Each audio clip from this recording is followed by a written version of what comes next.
knowing damn well how bad it hurts to expose yourself. Someone's too immersed in their own pain to go and fucking feel yours. If my heart wasn't broke, I'd have gladly healed yours. But this ain't real love, we are just children pretending to be grown. So maybe we can feel love, but this ain't that. It's delayed indifference, and I wish it was different, but it just isn't. Hello friends, and I picked my top 10 most interesting, most fulfilling, most really cool courses / projects from the last 15 years. Enjoy. Can we just skip to the end? I just want to feel again. Number 10. Short one I did in early 2014 while I was waiting for my visa to go to Saudi Arabia. This was with Virginia Tech in the US. But what was interesting is they partnered with Tata Communications in India to do all the tech pieces. So again, and this was a business communication course that I had to write from scratch. Now, I'd already done this for Kaplan, I already done it for Canadian College, so it was basically I was writing a mini textbook. And so we did it. I worked with Tata. It was interesting working with them. The storyboards were the same. It's not that they weren't as professional as the Florida guys with Kaplan, just that their platform had a lot of limitations to it. So this was another big learning piece for me about what you want to do and what the platform can do are sometimes two very different things. So we went through it, worked around the limitations, a lot of collaboration back and forth between me and India and me in the US and the US and India and stuff. Got it done on time, put it out. It was a pretty cool course. Number 9. Probably the biggest build I've ever done would have been in late 2014, early 2015 in Saudi Arabia with Laureate, where I was the head of curriculum development for 9 vocational colleges. Pretty overwhelming. We had business and hospitality, and it was growing into an IT and sort of an electrical technician. These were sort of vocational programs. So I wrote most of the business stuff myself in collaboration with the head teachers, and then we worked with third-party groups for the hospitality and some of the other stuff. So it was all put into Moodle, and it was set up as a blended learning program. Now, one of the unique experiences in working around the globe is the cultural differences and experiences that you have to deal with. So one of the courses we had to do was occupational health and safety, but it was a bit of a joke because some of the buildings were still being built with sort of bamboo scaffolding and sort of third world builders in thongs running around with no hats, and like it was really bizarre mix of cultures. So in the occupational health and safety, we built in a number of, we tried to build in a lot of different activities that students could do instead of just sitting in the classroom. So they had a number of checklists where they had to wander around the sites and sort of check off all of the OHS problems. Students loved it, teachers loved it, school admin hated it because they were constantly being inundated with, we need to change this, we need to change this, we need to change this. But it was a pretty amazing experience to have to work on something that huge and gigantic.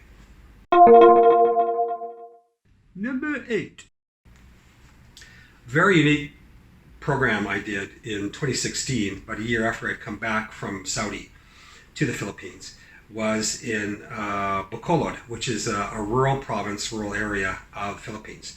And Bagosphere, whose founder I had met a number of years earlier in the Philippines, had this amazing call center training program for people who either didn't go to college or couldn't finish college, usually for financial reasons. And so it was very much on a social enterprise mindset. I loved the work they were doing, so I went and helped, and their program was actually quite good and quite strong. So instead, what I began to focus on was some train-the-trainer stuff for their local trainers who were really bright people, but were limited in what they were able to learn themselves. So I brought in a lot of neuroscience research and a number of other sort of research pieces and learning theory pieces, and we went through it together. A lot of it was in Canvas. It was sort of a blended learning. They did a fair amount of reading, a certain amount of writing. And throughout the process, it was great. They were able to then take that concept, look at the program that the learners were getting, and rearrange it a bit. The the best part of it all was when I left, they really no longer needed any foreign advisors.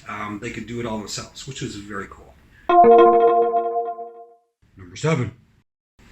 Another really cool little remote contract I did was 2017.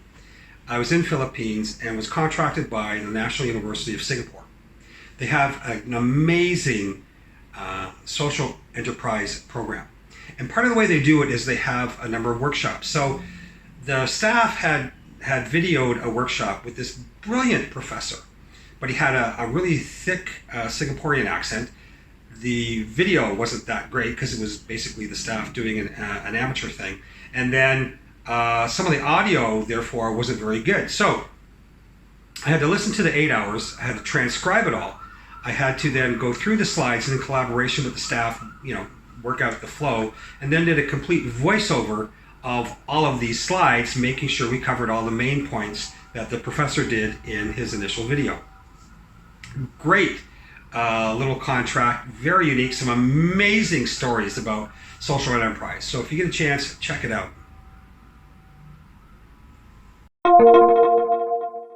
Number 6! In 2018, as the head of teacher training at VIPKID in China, a Chinese unicorn in Beijing, as they were getting into middle school students, they had some ideas about a very different approach, and this was very cool. So they did a whole new program based on the classical teaching method. And so we had to retrain or reorient the teachers and the students as to what was going to happen. The classes were longer, the method was different. The curriculum guys were saying it's no longer learning to read, but reading to learn. It was a tagline they were using, and I loved it. So we went through a very different selection criteria for these teachers, a very different training method for these teachers. Teachers loved it. Students loved it. Parents loved it. It was amazing. Oh man, number 5. Completely remote. Oh, so my first big remote contract was 2011 with Kaplan in Singapore. They wanted a first-year university transfer program standardized across their different campuses in Southeast Asia. So it was 8 courses, both in-class and online. So I did all the in-class stuff first. It was pretty standard stuff. Now, for online, this was pretty amazing because they had just bought a company in Florida who was doing all their online stuff, and these guys were professionals. They were excellent. And this was my first true introduction to online course storyboarding. So they gave me their template, and it wasn't just about content, because you had to work out the content flow, also all the images, but you also had to work out the technical flow to give notes for the technicians and the designers, etc. And it was a great collaboration back and forth with these people in Florida. It also taught me some very, very big challenges there is in migrating from the classroom to online, of which now you can see some of the videos that I did about that. But this was an amazing project. It took about 8 months total. It was all done on time. There were challenges, but it was great. Number 4. Most recent works. Well, that's been a lot of my own stuff for Udemy and Skillshare, which was interesting to see the real limitations that a lot of these platforms for freelancers have in terms of learning design. But one of the things that really hit me over the last year was, 1, how many billions of people still don't have access to the internet, and 2, therefore, how do we get the benefits of a digital delivery to people who don't have the internet? And as I started to do a deep dive into Adobe InDesign and Premiere Pro, InDesign became for me the answer to that question. So on YouTube, there is now an entire first project on how to use InDesign or how to use InDesign. And then the second project, which will roll out in the next month or two of late 2019 here, will be how to use it in the classroom, or basically how to make an entire lesson or program in InDesign, because you can embed everything in it. And as soon as it's downloaded, it can be done on a computer, because it's an ebook. It can be played on a computer or on a mobile device. and students can work through it because it's all embedded. You don't have to have a constant internet connection. 3. Start in the beginning. Okay, so that would be 2005, Seoul University of Foreign Studies in Seoul, Korea. I did in-class courses and I did an online course. They did the online course before, but it was really boring. So they wanted something different, and they wanted a business culture of English-speaking countries. So I took all the different countries, broke it down into 20-minute segments, geopolitical, business, and then culture. And with the culture, I wanted something that was unique for that country. Like England was Formula One, New Zealand was the All Blacks, and for Scotland, I did golf. Now, ideally, you want to take the camera out to the course and explain golf, but you couldn't. So I brought the course into the classroom. So why did they want golf English? And the students were asking the same thing. Professor Jeff, why are we studying golf? Who cares? Well, less than 3 weeks after this course got broadcast, the KPGA, the Korean Pro Golf Association, contacted the school, and they needed 25 students to act as translators for pros that were coming into the country. And all of a sudden afterwards, oh, thank you, Professor Jeff, that was so good. We watched the video again. So that was a cool thing. Numero dos. Next, we jump to 2008, where I was the founding dean of Canadian College in Vancouver, BC. It was a business school set up specifically for international students who already had a degree in their home country but were coming to Canada for a variety of reasons. So we had a variety of diplomas, but what I wanted to teach them about 21st century technology, or 21st century communications was actually the name of the course. So you can't do that in class, you got to do it online. So we used Google Sites. At the time, Google Sites was actually pretty amazing. It was even much better than what Docs is now. And we did a whole thing about cloud computing and software as a service and platform as a service. Now, there were no books on this stuff at the time, so I had to research it all. It was fascinating to have to do. I also talked about technology. And so I did this slideshow from 1978 when I was a teenager to 2008 and how technology had changed in all kinds of ways. And I did it for a very specific purpose, other than having a lot of fun with it. It was basically to help them understand that they were probably going to have baby boomers as managers when they get their jobs in North America, or even when they go back home. And so they had to understand that all their new technology ideas might not jive very well with someone who was coming from an older technology. Now, I'm an early adopter in a lot of things, but many boomers aren't. So it was about the context of understanding not just the technology, but the context of it. Students loved it. Number 1.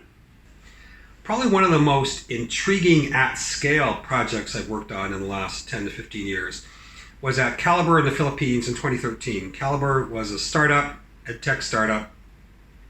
It was the first Philippine company to be part of Y Combinator in San Francisco, which was a unique, bizarre experience. Anyway, later on that year, we worked with CCAP, the Call Center Association of the Philippines, and they wanted an online standardized assessment for call center learners as part of their training program.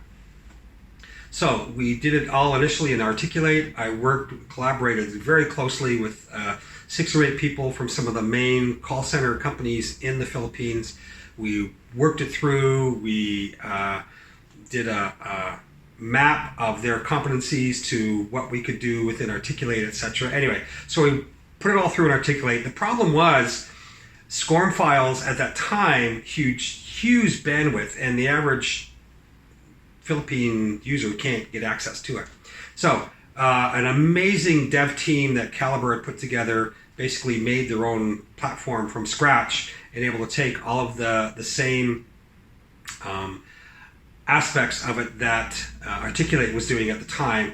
And so this was an amazing set of simulated call centers or calls that we were able to do by reverse engineering with all of these great people. It was an amazing process to go through, and we ended up using it as part of our own training tool as well. It was cool. It was very, very cool.